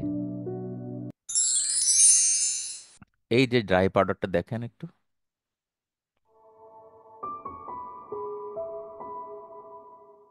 ড্রাই পাউডার ইনহেলার বা ডিপিআই পদ্ধতিতে শুধুমাত্র ঔষধ রোগীর ফুসফুসে প্রবেশ করানো হয়। ডিপিআই পদ্ধতিতে দ্রুত ও গভীর শ্বাস নিতে হয়, ফলে শিশু বা বয়োজ্যেষ্ঠ রোগীদের জন্য এই পদ্ধতি ভালো নয়। এই পদ্ধতিতে মুখগহ্বরে অনেক বেশি পরিমাণে ঔষধ জমা হয়, ফলে মুখগহ্বরে কিংবা গলবিলে ফাঙ্গাসের আশঙ্কা বেশি থাকে। আমাদের দেশে বিভিন্ন ধরনের ডিপিআই পদ্ধতি রয়েছে, সিঙ্গেল ডোজ ডিপিআই ও multidose DPI. Mouthpiece, base, capsule chamber, বোতাম ও ঢাকনা এগুলো বেক্সিহেলারের বিভিন্ন অংশ। ঢাকনাটি খুলুন। ডিভাইসের বেস বাম হাতে ধরে ডান হাতে মাউথপিসটি তীর চিহ্নের দিকে পুরোপুরি ঘোরান। একটি ক্যাপসুল চেম্বারে রাখুন। মাউথপিসটি তীর চিহ্নের উল্টো দিকে ঘুরিয়ে চেম্বার বন্ধ করুন। তর্জনীয় বৃদ্ধাঙ্গুলি দিয়ে 2 বোতামে সজোরে একসঙ্গে একবার চাপ দিন। চিবুক সামান্য উঁচিয়ে মাথা সোজা রাখুন। শ্বাস ছেড়ে বুক খালি করে নিন। মাউথপিস মুখে রেখে ঠোঁট দিয়ে চেপে ধরুন, যেন ফাঁক না থাকে। বুক ভরে দ্রুত ও লম্বা শ্বাস নিন, যেন ডিভাইসে কম্পন অনুভূত হয়। ডিভাইসটি মুখ থেকে সরিয়ে 5 থেকে 10 সেকেন্ড শ্বাস বন্ধ রাখুন। এখন শ্বাস ছাড়ুন ও স্বাভাবিক শ্বাস প্রশ্বাস নিন। মাউথপিসটি ঘুরিয়ে চেম্বার খুলে ক্যাপসুলের খোসা ফেলে দিন। আবার মাউথপিস ঘুরিয়ে চেম্বার বন্ধ করুন, ঢাকনাটি লাগিয়ে দিন। স্টেরয়েড ইনহেলার ব্যবহারের পর স্বাভাবিক পানি দিয়ে কুলকুচা করে পানি ফেলে দিন। বেক্সিহেলারের মাউথপিস ও ক্যাপসুল চেম্বার শুকনো কাপড় বা টিস্যু ও কটন বাড দিয়ে মুছে ফেলুন। পানি দিয়ে ধোয়া যাবে না। কি শিখলেন নতুন? এই ভিডিও থেকে নতুন তথ্য কি শিখলেন? স্যার ভেক্সিএলআর আমি এর আগে দেখি নাই কখনো। এইটা হলো সবটাই নতুন, বাকিদের জন্য কোনো তথ্যের মধ্যে নতুনত্ব আছে? এটার যন্ত্রটা বেক্সিমকো কোম্পানির জন্য বেক্সি হেলার বলেছে। এটা যন্ত্রটার নাম আসলে বেক্সি হেলার না। এটা হলো ইনহেলেশন মানে ডিভাইস আর কি, সেটার আলাদা কোনো নাম এভাবে স্পেসিফাইড করা মানে আমার জানা নাই। কিন্তু এক এক কোম্পানি এক এক নামে ডাকে, কেউ আকো হেলার, কেউ বেক্সি হেলার এই ধরনের ইজি বলে আর হেলার কি। আছে স্যার, ইজি ইজি হেলার হেলার। বিভিন্ন রকমের ডাকে। কিন্তু স্যার ডিভাইসটা মূলত উদ্দেশ্য হচ্ছে ক্যাপসুলটা বাস্ট করা। হ্যাঁ বলেন সাকলু। কিছু পেশেন্ট এরকম আমি দেখেছি যে এই ক্যাপসুল দেখে খেয়ে ফেলেছে, এই ক্ষেত্রে হ্যাঁ কোনো হ্যাঁ, কাজ হবে কিনা? না না, কিভাবে কাজ হবে? এটা তো লাং দিয়ে অ্যাবজর্পশন করার জন্য মাইক্রো লেভেলের একটা ডোজ। জি স্যার। তো এই মাইক্রো ডোজ পেটের ভিতরে গেলে মডিফাইড হবে, মেটাবলিজম হবে, কত কিছু হবে। আর লাং এ গেলে তো সরাসরি ব্লাডে, মানে লাং ব্লাডে কিছু যাবে, কিন্তু মূল উদ্দেশ্য হচ্ছে তো লাং টিস্যুতে ওখানে কাজ করবে। কাজেই খেয়ে ফেললে লাভ হবে না। তা খেয়ে ফেললেন কেন? এখানে ওই যে, কমিউনিকেশন ইরর, তাই না? মানে জি কমিউনিকেশন স্যার। ইরর, হয়তো এটা আমার দিক থেকে হয়েছে, অথবা রোগীর দিক থেকে হয়েছে, অথবা ফার্মাসিস্ট যিনি ওষুধ বিক্রি করলেন তার পক্ষ থেকে হয়েছে। আমাদের উদ্দেশ্য তো ইনফরমেশন গ্যাপ থামানো। আচ্ছা, কিভাবে ক্লিন করবেন এই কথাটা কিন্তু আমরা হয়তো বলি না। হ্যাঁ, নেওয়ার পর উনি রেখে দিলেন, কিন্তু বললেন না যে পানি দিয়ে না ধুইতে, একটা টিস্যু পেপার দিয়ে মুছে নিলেই ভালো। কেমন? তো এই কথাগুলো বলে দেওয়া দরকার আর কি। হ্যাঁ, খুব বেশি ব্যস্ত হয়ে গিয়ে আপনি এক চেম্বারে 50-60 জন রোগী দেখেন, তখন এইগুলো সম্ভব হবে না হয়তো। কিন্তু যখন কম রোগী থাকে বা পারা যায়, বলে দিলে আপনার রোগী ভালো থাকবেন, আপনার দেওয়া চিকিৎসাটা ফলপ্রসূ হবে। তো এর পরেরটাতে যাই। স্টেরয়েড নেজাল স্প্রে নাকের জন্য।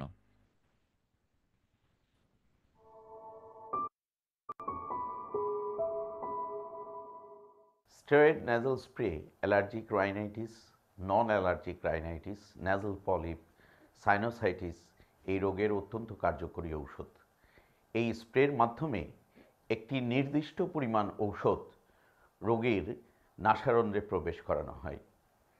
2 বছর বা তদূর্ধ্ব যে কোনো বয়সের রোগীদের নিরাপদে এই স্প্রে ব্যবহার করানো যায়। nasal স্প্রে ব্যবহারে কিছু কিছু জটিলতা দেখা দেয়, যেমন নাসারন্ধ্রে জ্বালা অনুভূত হওয়া, নাসারন্ধ্র শুকিয়ে যাওয়া। কখনো কখনো রোগী রক্তক্ষরণের কথা বলে থাকে। এই রক্তক্ষরণ কখনো অল্প, কখনো অনেক বেশি পরিমাণে হয়ে থাকে। নাসারন্ধ্রে রক্তক্ষরণ হলে nasal স্প্রে ব্যবহার বন্ধ করা ভালো।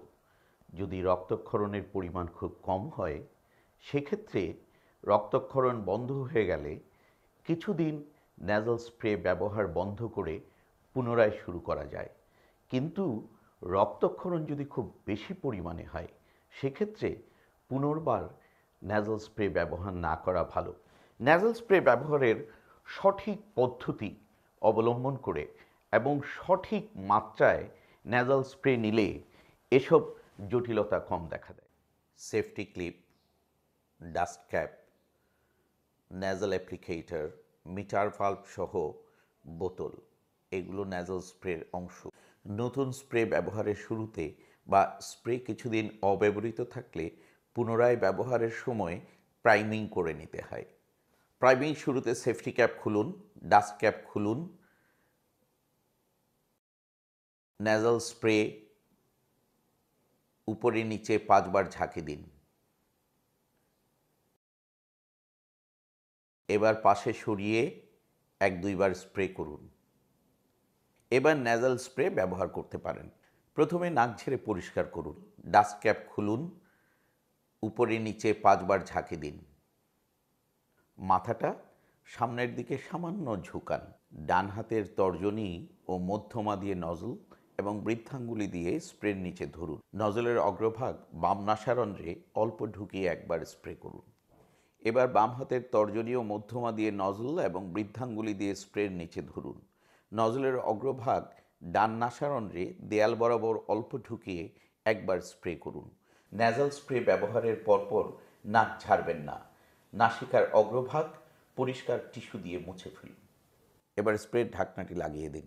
সপ্তাহে অন্তত একবার ন্যাজাল স্প্রের ঢাকনা ও নজলটি 15 থেকে 30 সেকেন্ড টেপের পানিতে ধুয়ে বাতাসে শুকিয়ে নিন। এবার বলেন কোনো জানার বিষয় নাই? পরিষ্কার করার ব্যাপারটা আমি আবার মনে করিয়ে দিলাম আপনাদের, হ্যাঁ, কিভাবে কখন পরিষ্কার করতে হয়। এবং এটা ওই পানি দিয়ে রিনজিং করার পরে কাপড় দিয়ে মোছামুছি না, জাস্ট ওপেন স্পেসে রেখে দেওয়া, অটোমেটিক যেন শুকিয়ে যায়। শাকুলুর? অব্যবহৃত থাকলে বাইরে স্প্রে করছে, এটা মানে নতুন শিখলাম আর কি, বাইরে হ্যাঁ, কি? স্প্রে করার পরে না। ও, বাইরে অব্যবহৃত। অব্যবহৃত, ওটাকে প্রাইমিং বলে, মানে মুখের মধ্যে আটকে থাকে তো। জি স্যার। ওই দেখা যাবে যে ওই রাস্তাটা ক্লিন না থাকলে চাপ দিলে তো ওষুধ ভিতরে যাবে না, এই জন্য এটা এই নেজাল স্প্রে না, ইনহেলারের ক্ষেত্রেও প্রযোজ্য। হ্যাঁ, জি কেউ কেউ দাবি করে যে না ওইটা লাগে না টাগে না, এইসব মনে রাখার দরকার নেই। প্রথম ইনট্যাক্ট যখন ইনহেলারটা কেনা হয় অ্যাজমার জন্য, সেটা একবার চাপ দিয়ে রাস্তাটা পরিষ্কার করে ফেলতে হয়, তারপরে চাপ দিয়ে ইনহেল করতে হয়, ঠিক নেজাল স্প্রে। এখানে আরেকটা কথা বলে রাখি, আমার প্র্যাকটিসে তো এটা বেশি ইউজ করি, মানে নাকের ওষুধপত্র। তো যাদের অ্যালার্জিক রাইনাইটিস আছে, এটা একটা টিপস আমার শিখা, আমার প্র্যাকটিস থেকে, অভিজ্ঞতা থেকে বলি।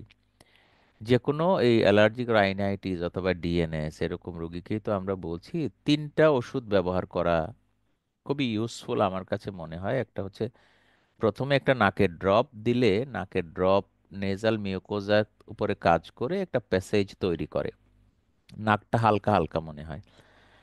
এবং রুগীকে বলতে হয় যে আপনি ডান পাশে দিয়ে ড্রপটা ডান দিকে কাত হয়ে থাকবেন, 3-4 ফোঁটা দিতে হবে। এটা বলে না দিলে, দেখি কি একজন রুগী সেদিন বলেন যে 1 ফোঁটা করে দেন উনি। তো 1 ফোঁটা তো কদ্দূর আর যাবে, এই জন্য 2-3 ফোঁটাই দিতে হবে। একটা চিপ দিলে ওই যে বোতলটাতে যতটুক যায়, এবং ইউজুয়ালি গলা পর্যন্ত যাওয়া লাগে। তো এটা কাত হয়ে থাকলে ওই যে ফেরিঙ্গোটিম্পেনিক টিউব যেটা আছে না, মিডল ইয়ারের সাথে কানেক্টেড, ওই টিউবের মাথা দিয়েও যদি কিছু ঢুকে, এতে লাভ হলো ওখানকার প্যাসেজটা ক্লিন হয়ে যাবে। ক্লিন হয়ে গেলে এই যে সিএসওএম হয় না নাকের রোগের জন্য, সেই ভ্যারাইটি সিএসওএম, সেটার একটা ট্রিটমেন্ট, ট্রিটমেন্ট তো না, প্রিভেনশনের কথা বলা যেতে পারে। এ ড্রপ দিয়ে এরকম কাত হয়ে থাকা, তারপরে আবার বাম পাশের নাকে দিয়ে বাম দিকে কাত হয়ে শুয়ে থাকা, এইসব করতে করতে প্রায় মিনিট পার হয়ে যাবে। টিস্যু দিয়ে মুছে টুছে ফেলবেন লাগলে। তারপরে এই যে নেজাল স্প্রেটা দেওয়ার আগে ওনাকে বলতে হবে বুকটা খালি করেন, অ্যাজমার এমডিআই নেওয়ার মতো। বুকটা খালি করার উদ্দেশ্য হচ্ছে, উনি একটু বললেন, লক্ষ্য করছেন না যে নাক ঝাড়বেন না, টিস্যু দিয়ে মুছবেন। তো এইটারই আরেকটা ভালো ইয়ে হতে পারে যে নাক তো ঝাড়বেনই না, শ্বাসটা যখন আগে উনি বের করে ফেলবেন, তারপরে নাকের ভিতরে স্প্রে করার পরে এটার আবার টানবেন, নাকে টানবেন। মুখ দিয়ে তো আর টানবেন না, নাকে টানলে ওষুধটা উপর দিকে উঠে যাবে, বিভিন্ন সাইনাসের ভিতরে ঢুকে যাবে। কিন্তু এমনি বসে থাকলে ডপ টপ করে দুইটা পড়েও যাবে, টিস্যু দিয়ে মুছলে টিস্যুতে লাগবে, কিন্তু ওষুধটা নষ্ট হয়ে গেল। সেই জন্য ওইটা একটা অতিরিক্ত কৌশল অ্যাড করলাম আপনাদের সাথে, হ্যাঁ। তো নাকের স্প্রে দেওয়ার পর মেন্থল দিয়ে গরম পানিতে একটু বাষ্প নেওয়া, এই তিনটা কাজ সিকোয়েন্সিয়ালি। আমি আবারও বলছি, প্রথমে নাকের ড্রপ, তারপরে নাকের স্প্রে, তারপরে মেন্থলের ভেপার।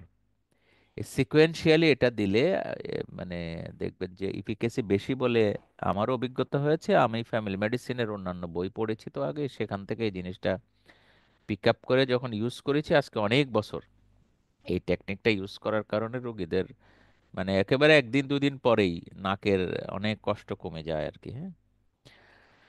আচ্ছা, ওখানে ব্লিডিং এর একটা কথা বলেছেন যে ব্লিড করলে স্টেরয়েড না দিতে। আপনারা জানেন যে স্টেরয়েড ব্লিডিং টেন্ডেন্সি বাড়িয়ে দেয়, হ্যাঁ। এটা নিয়ে তো আলোচনা, ডেঙ্গি হোক যাই হোক লোকালি দিলেও। এখন ব্লিডিংটা কেন যদি বলা হয়, হ্যাঁ, ব্লিডিং যদি স্টেরয়েড দিতে দিতে ব্লিডিং হয় 2-3 সপ্তাহ পরে, তখন তো আর স্প্রে ওই মুহূর্তে ইউজ করতে মানা করছি, কিন্তু তার বিকল্প কি হবে এটা তো আরেকটা প্রশ্ন, তাই না? তো বন্ধ রেখেও নাকে ড্রপ দিয়ে নরমাল স্যালাইন দিয়ে নাকটা ক্লিন রাখার দরকার হয়। কিন্তু যদি পলিপ থাকে নাকের ভেতরে ইনফ্ল্যামেটরি, ওখান থেকে যদি ব্লিড করে, ইনফ্ল্যামেটরি পলিপ, হ্যাঁ, অ্যালার্জিক পলিপ নাকের মধ্যে অনেক সময় ছোটখাটো হয়েও থাকে, এটা আবার স্টেরয়েড এটা করতে পারে, শ্রিঙ্ক করে দিতে পারে। তো অনেক সময় দেখেছি, এটার ব্যাখ্যা হয়তো আমি আবার ভালো করে খোঁজার চেষ্টা করব, সেটি হচ্ছে স্টেরয়েড দিতে দিতে ব্লিড, এটা একটি গল্প, আর একটা হচ্ছে ডিজিজের কারণে নেজাল ব্লিডিং। দুটাকে যদি আলাদা আমরা বুঝে নিতে পারি, তো এই স্টেরয়েড দিয়ে আমাদের উদ্দেশ্য হচ্ছে ইনফ্ল্যামেশন কমিয়ে দেওয়া। তাহলে রোগের কারণে যদি নাকে ব্লিড করে ওখানকার ইনফ্ল্যামেটরি প্রসেসে, স্টেরয়েড দিয়ে বরং সেই প্রসেসটা বন্ধ করলে ব্লিডিংও বন্ধ হয়ে যেতে পারে। এই ঘটনাগুলো ঘটে। আরেকটা বিষয় অতিরিক্ত বলি নাকের যত্নে, এই তিনটা ইউজ করে অনেক সময় নাকের ভিতরে ড্রাই হয়ে যেতে পারে। যখন ইরিটেশন থাকে তখন অস্বস্তি লাগে, আবার ওখান থেকে সমস্যা। এই জন্য নাকের ভিতরে ভ্যাসলিন দিয়ে একটু নাকটাকে চিপে দিতে বললে ওই মিউকাস মেমব্রেনে ভ্যাসলিনের এফেক্টে নাকটা ভালো থাকে। এরকম নাকের কিছু আলাদা টিউবওয়ালা অ্যাপ্লিকেটরওয়ালা ইয়েতেও পাওয়া যায়, আমি দেশের বাইরে দেখেছি আর কি, এখানে তেমন একটা দেখিনি। এখানে আঙুলের মাথায় নিয়ে ভিতরে মানে দিয়ে তারপরে নাকটা বাইরে থেকে চেপে দিলে নেজাল মেডিয়াল ওয়াল ল্যাটারাল ওয়াল দুইটাতেই লেগে যাবে। তাহলে এটা একটা অতিরিক্ত কথা বলে দিলাম আপনাদের নাকের ব্যাপারে। এবার আমরা পরের ভিডিওতে যাই। গ্লুকোমিটার, তাহলে আমরা নাকের ইনহেলার এগুলো দেখে ফেললাম, এবার গ্লুকোমিটার ইউজটা দেখি। এটা জানি আমরা সবাই, তবুও একটু যদি কোথাও আমাদের জানার মধ্যে ভুল থাকে সেটি দেখবো আর কি। কন্ট্রোল প্লাস গ্লুকোমিটারের মাধ্যমে রক্তের গ্লুকোজ পরীক্ষা পদ্ধতি আসুন জেনে নেওয়া যাক। ভালোভাবে হাত ধুয়ে নিন। প্রথমে সাবান ও পানি দিয়ে হাত ধুয়ে ভালোভাবে শুকিয়ে নিন। জীবাণুমুক্ত ল্যান্সেট ব্যবহার করুন। প্রতিবার পরীক্ষার সময় একটি নতুন ল্যান্সেট ব্যবহার করুন যাতে সূচটি তীক্ষ্ণ ও জীবাণুমুক্ত হয়। ভিডিওতে দেখানো অনুযায়ী ল্যান্সিং ডিভাইসের সামনের অংশটির সাদা উঁচু অংশটি খাঁজ কাটা কালো অংশ পর্যন্ত ঘুরিয়ে নিয়ে সামনের অংশটি টেনে খুলে ফেলুন। ল্যান্সেটের গোলাকার সুরক্ষা ক্যাপটি এমনভাবে আলগা করে নিন যাতে ক্যাপটি পুরোপুরি খুলে না যায়। এবার ল্যান্সেটটি শক্তভাবে ল্যান্সিং ডিভাইসের সাথে সংযুক্ত করুন। ল্যান্সেটটি থেমে না যাওয়া পর্যন্ত ল্যান্সিং ডিভাইসের ভেতরে চেপে ধরুন। সতর্কতার সাথে গোলাকার সুরক্ষা ক্যাপটি মোচড় দিয়ে সম্পূর্ণ আলাদা করে ফেলুন। পরবর্তীতে ব্যবহৃত ল্যান্সেটটি যথাযথভাবে ধ্বংস করার জন্য গোলাকার সুরক্ষা ক্যাপটি সংরক্ষণ করুন। এবার ল্যান্সিং ডিভাইসের সামনের অংশটি সংযুক্ত করুন। সঠিকভাবে সংযুক্ত হলে ক্লিক করে একটি শব্দ হবে। এবার 1 থেকে 5 এর যে কোনো একটিতে ঘুরিয়ে ত্বকের ধরন অনুযায়ী ল্যান্সেটের গভীরতা নির্ধারণ করুন। স্ট্রিপ সংযুক্ত করুন। স্ট্রিপের কৌটার ঢাকনা খুলে একটি স্ট্রিপ নিন এবং ঢাকনাটি বন্ধ করে দিন। স্ট্রিপটি এমনভাবে ধরুন যাতে চারকোনা ধূসর অংশটি মিটারের দিকে থাকে। স্ট্রিপের সেই ধূসর অংশটি মিটারের টেস্ট স্ট্রিপ পোর্টে প্রবেশ করাতে হবে। এর ফলে মিটারটিতে বিপ শব্দ হয়ে মিটারটি অটোমেটিক্যালি অন হয়ে যাবে। মনে রাখবেন, মিটারে স্ট্রিপ প্রবেশ করানোর পর 3 মিনিটের মধ্যে স্ট্রিপে রক্তের নমুনা দিয়ে পরীক্ষা করুন, অন্যথায় মিটারটি অটোমেটিক্যালি বন্ধ হয়ে যাবে। যদি রক্তের নমুনা না দেওয়ার কারণে স্ট্রিপ সংযুক্ত অবস্থায় মিটারটি বন্ধ হয়ে যায়, তবে প্রথমে স্ট্রিপটি মিটার থেকে খুলে পুনরায় সংযুক্ত করে পরীক্ষা করুন। রক্তের নমুনা দিন। মিটারের স্ক্রিনে রক্তের নমুনা চাওয়ার সংকেতটি ভেসে উঠলে বুঝে নেবেন মিটারটি পরীক্ষার জন্য প্রস্তুত। প্রথমে রক্তের নমুনা সংগ্রহের স্থানটি পরিষ্কার ও শুষ্ক করে নিন। তারপর ল্যান্সিং ডিভাইসের রিসেট হ্যান্ডেলটি পেছনে টানুন। এবার ডিভাইসটি নির্ধারিত স্থানে সঠিকভাবে স্থাপন করে রিলিজ বোতামটি চাপুন। পূর্ণ 1 ফোঁটা রক্তের জন্য ভিডিওর মতো আঙুল চেপে রক্ত বের করুন। অনতিবিলম্বে আঙুলের রক্তের ফোঁটাটি স্ট্রিপের প্রান্তে স্পর্শ করান। সঙ্গে সঙ্গে স্ট্রিপ অটোমেটিক্যালি রক্ত ভেতরে টেনে নেবে এবং ফলাফল দেখাবে। দ্বিতীয়বার নমুনা দেওয়ার সুযোগ। যথেষ্ট পরিমাণ রক্তের নমুনা না গেলে মিটারটি দ্বিতীয়বার বিপ শব্দ করে উঠবে এবং রক্তের নমুনা চাওয়ার সংকেত দেখাবে। সেক্ষেত্রে 30 সেকেন্ডের মধ্যে আবার একটু রক্তের নমুনা স্ট্রিপে দিলে ফলাফল পাওয়া যাবে। ফলাফল 5 সেকেন্ড পরেই মিটারে রক্তের গ্লুকোজের পরিমাণ ভেসে উঠবে। এই ফলাফল মিটারের মেমোরিতে জমা হবে। সতর্কতা: ল্যান্সিং ডিভাইসের সামনের অংশটি খুলে ফেলুন। এবার ব্যবহৃত ল্যান্সেটটি ল্যান্সেট ক্যাপের মাঝখানে চেপে ধরুন। তারপর ল্যান্সেট খুলে ফেলার বোতামটি সামনের দিকে ঠেলে ল্যান্সেটটি খুলে ফেলুন। ল্যান্সিং ডিভাইসের সামনের অংশ পুনরায় যথা নিয়মে লাগিয়ে রাখুন। মনে রাখবেন, ব্যবহৃত ল্যান্সেট, টেস্ট স্ট্রিপ হাসপাতালে বর্জ্য হিসেবে ব্যবস্থাপনা করতে হবে।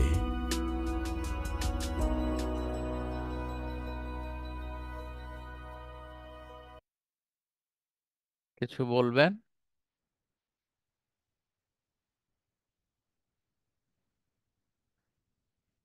বলবেন না? আমি একটু অ্যাড করি। এই যে স্ট্রিপটা আছে, অনেক সময় কোডিং একটা ব্যাপার বোধহয় থাকে আর কি। হ্যাঁ, না সবখানে স্যার। হয়তো না লাগতে পারে। কোডিং, কোড করা থাকে যে আপনি স্ট্রিপটা কত নাম্বার কোড ইউজ করবেন। অনেক ডিভাইসে এটা লক্ষ্য করেছি। হ্যাঁ, মানে আপনি যে যন্ত্র ব্যবহার করছেন এটার যদি কোনো কোড থাকে, এই স্ট্রিপটার কোড যেন একই রকম হয়। এই জন্য কোডিংটা ম্যাচ করা লাগে। তো যাই হোক, এখানে আজকে যা দেখছেন সবগুলো কোনো একটা জিনিসের মার্কেটিং পলিসি এখানে কিন্তু আছে। আমি সরি বলবো, আপনাদের মার্কেটিং উদ্দেশ্যে তো তো নয়। আমি বাংলা ভাষায় জোগাড় করতে যে এর বাইরে আর কিছু পাইনি, মানে ক্লিন কাট। হ্যাঁ, এবং এই মেশিনটাই ভালো মেশিন সেটাও আমি বলতে চাইবো না। আমি জানি না কোনটা মেশিন ভালো, এটা আপনার অভিজ্ঞতা থেকেই ধরে নিতে হবে আর কি। হ্যাঁ, যাক, তো আমাদের প্রায় শেষ। এখন ইসিজি রেকর্ডিং এর আপনারা, আবারও জিজ্ঞেস করছি সবাইকে, আপনারা কি ইসিজি রেকর্ডিং দেখে ফেলেছেন আগে? কোন একটা ক্লাসে হয়তো ছিল বলে আমার ধারণা, তাহলে আমরা এটা আর দেখাবো না। যদি কনফিউজ থাকেন আবার দেখেন, অসুবিধা নাই, বেশি সময় তো লাগবে না। দেখেন, এটিও বাংলায়, এটা একটু এডিট করে নিয়েছি। এগুলো নার্সিং থেকেই ভিডিওগুলো রেকর্ড করা। হ্যাঁ, তো আপনারা দেখেন কিভাবে ইসিজি লাগায় আপনার ইমার্জেন্সিতে, বিশেষ করে যখন আপনার ম্যান পাওয়ার থাকে না, নিজ হাতেই তো করতে হবে, সেটার জন্য তো জানা। আর আউটডোরে যখন আপনি ইসিজি মেশিন বসাবেন বা নিজের জিপি সেন্টারে, আপনার নিজেরই জানা থাকতেই হবে, না হলে বিপদে পড়বেন। এই জন্য দেখেন। একটা রাইট হবে, এখানে এখানে দেখো B1 লেখা আছে, এইটা B1, এখান থেকে B1 B2 B3 B5 B6 করে পুরো যাবে, ঠিক আছে? এখানে B1 লেখা আছে। এই ফোর্থে এটা রাইটে লাগবে, ফোর্থ ইন্টারকস্টাল পেসে, ঠিক আছে? আর এইটা হচ্ছে V2, এই ইয়েলোটা V2। হ্যাঁ, এটা সেম পজিশনে, ওটা লেফটে যাবে, ঠিক আছে? এখানে স্টার নামে থেকে 2.5 ইঞ্চি সাইড করে লাগাতে হবে। আমি একটু থেমে গেলাম বিশেষ কারণে। যারা ইমার্জেন্সিতে কাজ করেন বা ইসিজি করতে দেন, আপনাদের অভিজ্ঞতাটা বলেন তো। এই লিড দুইটা এখানে তো ওনারাও বললেন, আমিও একমত, ফোর্থ ইন্টারকোস্টাল স্পেসে বসবে, V1 V2। আপনারা কোনোদিন কি লক্ষ্য করে দেখেছেন, আমার অবজারভেশনে, আমার কাজের ক্ষেত্রে, যে যারা ইসিজি করেন তারা লিডগুলো লাগাচ্ছেন উপরে, সেকেন্ড ইন্টারকোস্টাল স্পেস। এটা কেন আমি জানি না। সেকেন্ড ইন্টারকোস্টাল স্পেসে লাগানোর কোনো মেথড আছে কিনা তাও জানি না। আমি নিজের ক্ষেত্রেও লক্ষ্য করে দেখেছি আর কি, যে এটা ফোর্থে না লাগিয়ে সেকেন্ড স্পেসে লাগায়।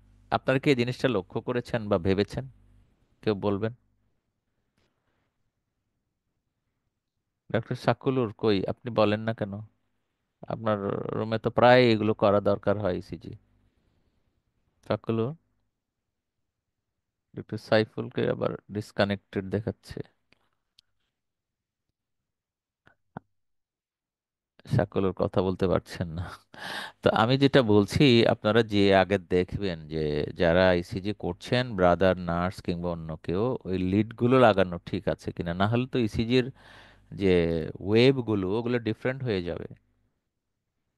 আমি নিজের স্বচক্ষে দেখা তো, স্বচক্ষে দেখা, সেই জন্য বলছি এটা ফোর্থে অনেক সময় লাগানো হয় না।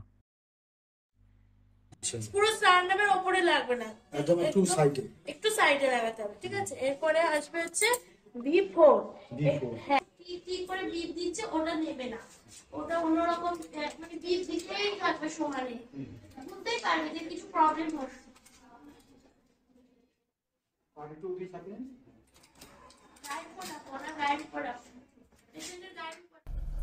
নমস্কার বন্ধুরা, ডাব্লিউবি ফার্মাসি ইউটিউব চ্যানেলে আপনাদের সকলকে আবারও স্বাগতম।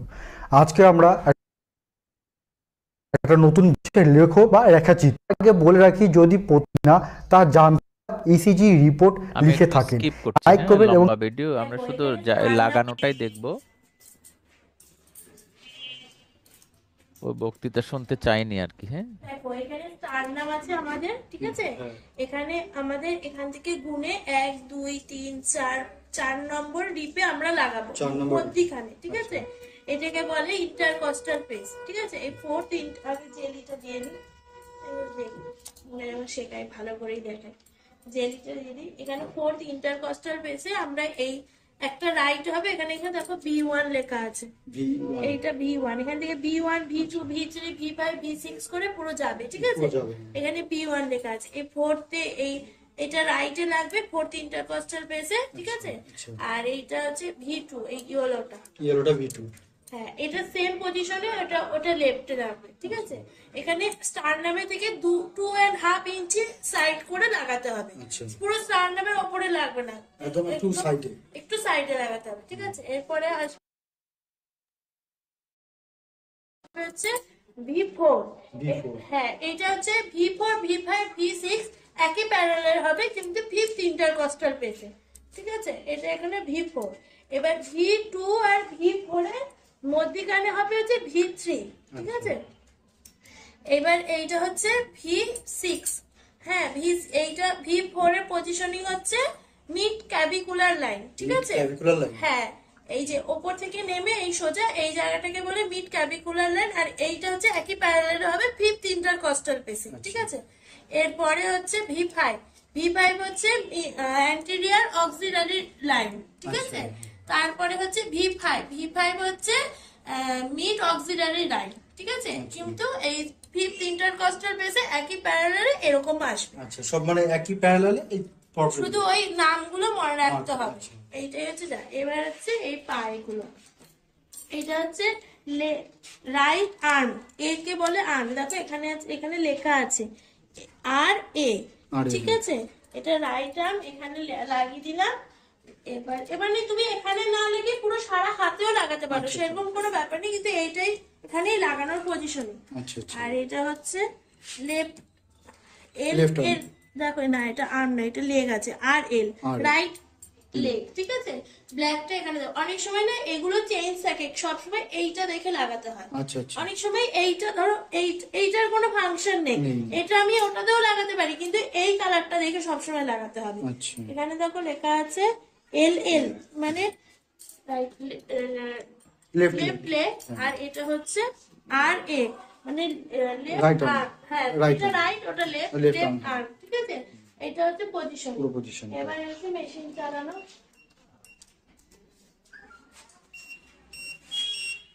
এবার সব মেশিনে, নানান মেশিনে নানান রকম নিয়ম আছে। আচ্ছা আচ্ছা।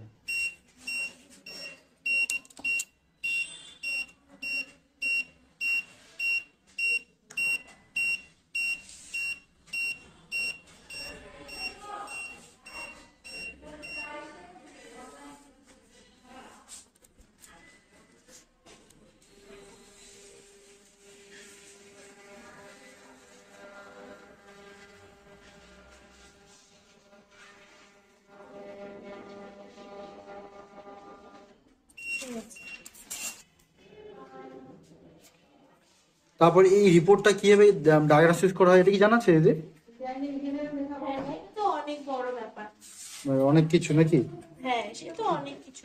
একটু বলতে পারবো যে? যেমন হার্ট রেট আছে, হার্ট রেট তুমি কিভাবে কাউন্ট করবে।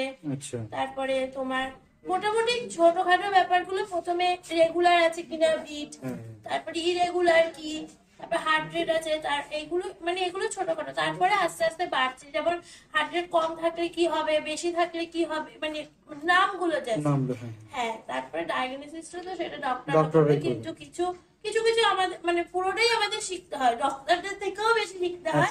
কিন্তু এখন আমাদের ওগুলো লাগে না মেনলি। শেষ হলো ইসিজির বিষয়ে। আপনাদের কোনো কনফিউশন থাকলে বলতে পারেন।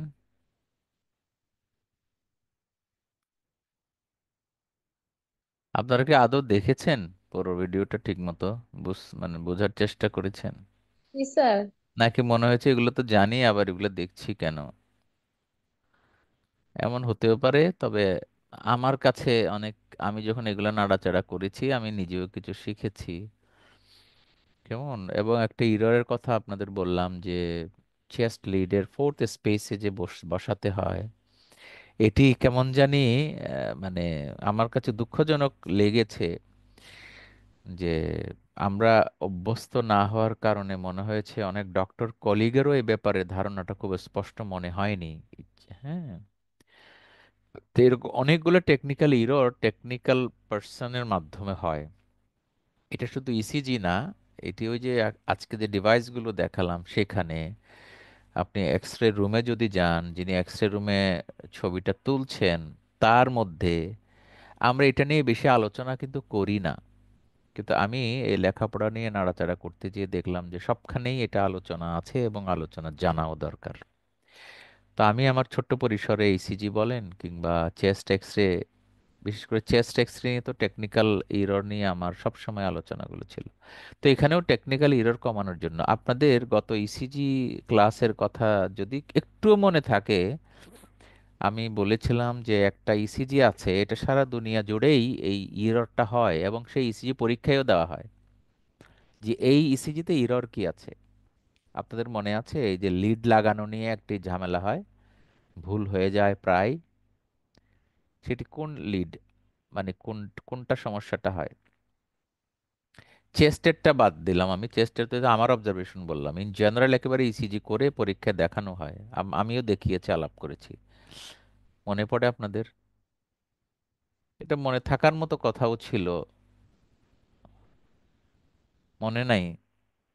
আমি বলেছিলাম বা দেখিয়েছি রাইট অ্যান্ড লেফট আর্মের যে লিডটা আছে না, ওই যে ইলেকট্রোড, যে এটি লাগানোর সময় ডান হাতেরটা বাম হাতে, বাম হাতেরটা ডান হাতে লেগে যায়। যিনি দেখালেন সিস্টার, উনি বললেন না যে ওই লেখাটা দেখে লাগাতে হবে, রং দেখে না। হয়তো রঙে অনেক সময় উল্টা পাল্টাও থাকতে পারে, কিন্তু ওখানে রাইট আর্ম আর এ, লেফট লেগ এল এল, এই যে এরকম মানে এগুলো দেখে তারা right arm left arm L A write a এভাবে দেখে লাগাতে হয়। এখন আপনি যদি বলেন যে না এগুলো আমার ব্যাপার নাকি, এগুলো তো ওনারাই ভুল করেন। তা আপনি আমি একটা টিমের কাজ করি, তাই না? আমার টিম মেম্বার যদি ভুল করে তাহলে বুঝতে হবে এটা আমিও ভুল করেছি, কারণ আলটিমেট প্রোডাক্টটা কিন্তু ভুল হয়ে গেল, তাই না? ইসিজিটা ভুল হয়ে গেল। সেজন্যই আমাদের চেষ্টা এই যে ডিভাইস রিলেটেড বিষয় এবং আজকের ইসিজিটা সহ দেখানো, আমরা আমাদের রোগীরা যেন উপকৃত হন সেজন্য এই চেষ্টা। এরকম আরো কিছু ভিডিও প্রয়োজনে জোগাড় করে দেখানোর সুযোগ আছে, কিন্তু এগুলো কমন জিনিস দেখানো হলো। আপনারা নিজ উদ্যোগেও দেখতে পারেন ইউটিউবে খুলে খুলে। ইংলিশ ভার্সন তো যথেষ্ট আছে। তা আমি বাংলা খুঁজতে যে আমাকে একটু সময় নিতে হয়েছে, এগুলো করলাম। তো এরপরে বোধহয় আর কিছু নাই, আপনারাও আর কিছু হয়তো জানবেন না। এক্সামিনেশন মানে এগুলো পরীক্ষা আর কি, এটা আপনার লাগবে না। এগুলো যারা অস্কি পরীক্ষা দেয় তাদের জন্য কিছু একাডেমিক বিষয় সহ ইসিজির এক্সামিনেশন ভিডিও। তো ওটার দরকার আছে বলে আমি মনে করছি না। আহ, বরং আপনাদের এর পর্যন্ত যা দেখলেন কোনো জানার থাকলে আমাকে জিজ্ঞেস করেন।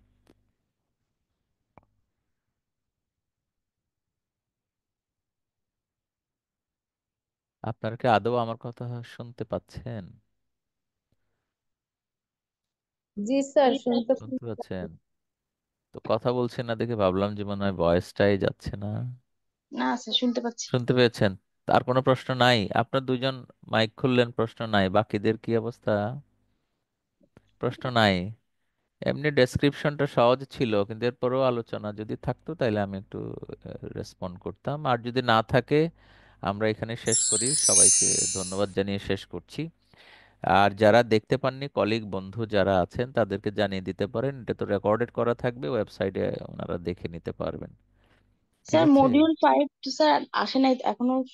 দেখেছিলাম যে কয়েকদিন আগে, মানে ডাউনলোড করে নাই স্যার, ইয়েতে ওয়েবসাইটে। কোন মডিউল? মডিউল মানে এটা 5। মানে 5 মডিউলের ক্লাস শিডিউল? হ্যাঁ, ক্লাস শিডিউল তো দেওয়া হচ্ছে, মানে রেকর্ডেড ক্লাস এগুলো দেখার মানে ও, অনেক সময়। রেকর্ডেড রেকর্ডেড যেটা। হ্যাঁ, ও, এটা আসে নাই এটা এখনো। একটু জামিউলকে তাইলে আলাপ করে নেবো আর কি। ওটা একটু বোধহয় বলে প্রসেস ঠিক করতে হয়, তো হুট করে বোধহয় আছে। দেওয়া হয় না। একটু এডিট টেডিট হয়তো করা লাগতে পারে। র দিলে তো এটা বিশ্রী লাগে, তাই না? এটা আমি নিজেও আমার ক্লাস করি যে আমি জানি, হুট করেই দেওয়া হয় না। জি ওপেন এতে দিতে গেলে একটু এডিট করতে হয়, হয়তো ওটার জন্য একটু সময় লাগতে পারে। জি তা আপনারা তো ক্লাস করেন, আপনাদের ঝামেলা কম। যারা দু একজন ক্লাস করতে পারছেন না তারা বরং এটা নিয়ে বেশি ওয়ারিড হবেন। একদম ক্লাস শোনেন নাই। তা আপনারা একটু ইয়েতে মেসেজ দিয়েন গ্রুপে, জামিউলকে অ্যাটেনশন করেছি স্যার, দিয়ে। তো করেছি। উনি হয়তো খেয়াল রাখবেন এটা। হ্যাঁ, ওখানে একটু প্রসেস টসেস করতে হয়, আপলোড করতে হয়, টেকনিক্যাল বিষয় আশাই থাকে। তো আপনাদের আরেকটা ক্লাস আছে আজকে ইয়ের উপরে, গ্যাস্ট্রোএন্টারোলজির উপরে। আশা করি সময় মতো আপনারা একটু 5 মিনিট আগেই কানেক্টেড হয়ে যাবেন। হ্যাঁ, এটা অপেক্ষা জি করবেন না যে আমার ক্লাস টাইম আমি জয়েন করি 5 মিনিট পরে। এটা ভালো দেখায় না। হ্যাঁ, বিশ্রী লাগে আসলে এগুলো। তো কাজেই 5 মিনিট আগে থেকে রেডি হলে আপনি 2 মিনিট আগে জয়েন করে ফেলতে পারেন। এক্সামিনার মানে আপনার ফ্যাসিলিটেটর স্যাররা দেখেন যে বসে আছে কানেক্টেড হয়ে, আর আপনি জয়েন করলেন পরে। এটা আমার মনে হয় যে এটা কার্টেসিরও মিস্টেক হয় না। জি তো এগুলো একটু খেয়াল করা দরকার।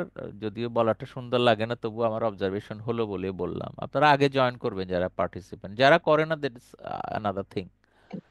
কেমন? আপনার কেন খেয়াল করবেন জি যে স্যার। আচ্ছা ওনারা আসুক, আমি আস্তে আস্তে জয়েন করবো। আপনি চা খান, যে খান, সব টেবিলে নিয়ে খান, অসুবিধা কি? আপনি জয়েন করেন আপনার লিঙ্ক অনুযায়ী। যিনি টিচার বা ফ্যাসিলিটেটর, ওনার দেরি হলে সেটা বলার কিছু নাই, because he is the senior most. তাই না? ওনার জি অনেকগুলা আমিও তো ফেস করেছি যে হ্যাঁ আমার এটা ল্যাপটপ রেডি করতে হয়, কানেক্ট করতে হয়, পাওয়ার পয়েন্ট রেডি করতে হয়। অত ঝামেলা তো আপনার নাই, আপনি শুধু ক্লিক করে ঢুকে যাচ্ছেন। তো এটাও যেন দেরি না হয়। হ্যাঁ, আপনারা 5 মিনিট আগে থেকেই ওই লিঙ্ক তো দেওয়াই থাকে, 5-10 মিনিট আগে জয়েন করে ফেলবেন। হ্যাঁ, ঠিক আছে। আল্লাহ হাফেজ। Thank you very much. Thank you very much. Thank you আসসালামু স্যার। আসসালাম।